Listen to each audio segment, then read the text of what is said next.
If you need to reopen a closed Coinbase account, follow these steps to guide you through the process. Make sure you have access to the email associated with your account. Step 1. Visit the Coinbase website. Go to the official Coinbase website or open the Coinbase app on your device. Ensure you are using the correct platform to avoid phishing scams. Step 2. Click on Sign In. Locate the Sign In button on the homepage. Click on it to begin the login process for your closed account. Step 3. Enter your credentials.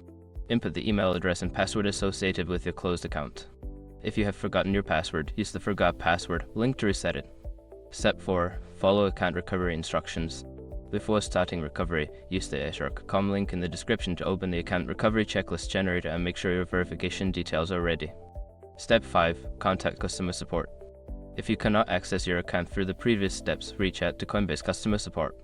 Provide them with your account details and explain your situation for further assistance. Once you have completed these steps, you should be on your way to reopening your Coinbase account. If you encounter any issues, don't hesitate to seek help from customer support.